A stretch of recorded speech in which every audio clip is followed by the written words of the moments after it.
This is as far as you should have got, lining in with the V-tool to a depth just above the level we set the marking gauge, fairly close to the line, and ready for the next stage, which is to lower the background around the subject. Now, to lower the background we need deeper or quicker gouges. I'm going to use something like a 5/8 15mm 8 or 9 gouge. You might need a narrow one, something like 3/8 10mm to get into the more tighter areas. So you might also need your mallet if this is hardwood. Otherwise, make sure your wood is secure, and let's get carving that background down. Okay, what I'm doing is I'm starting from the edge and working into the wood, and I'm also working across the grain. I'll take a pass. I'm going to work about 1/3 of the way across.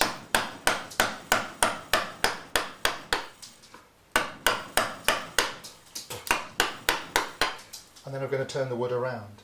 And I'm aiming to land pretty much just above our baseline, the level that we set around the edge.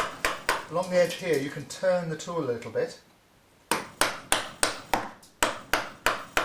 burst the wood off the side. When you come up towards the letters or the subject, just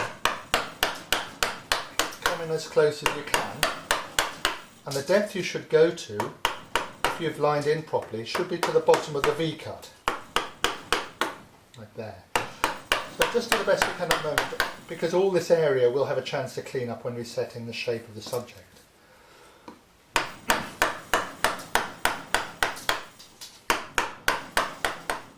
So you can turn the tool over a little bit. Here, turn it over a little bit in order to come up close to the edge. So work your way around. For narrower parts, you can use a narrow gouge. Still working as carefully as you can and across the grain.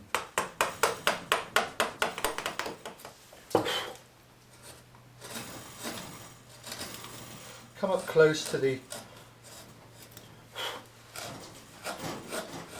subject, but be careful not to cut into it.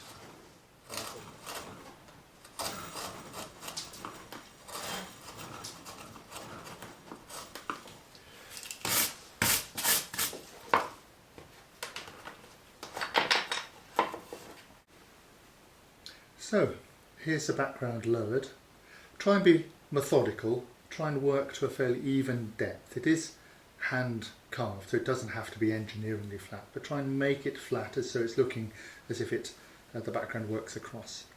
So the next stage will be to level this a little bit before we texture it. So there we are, lowered background.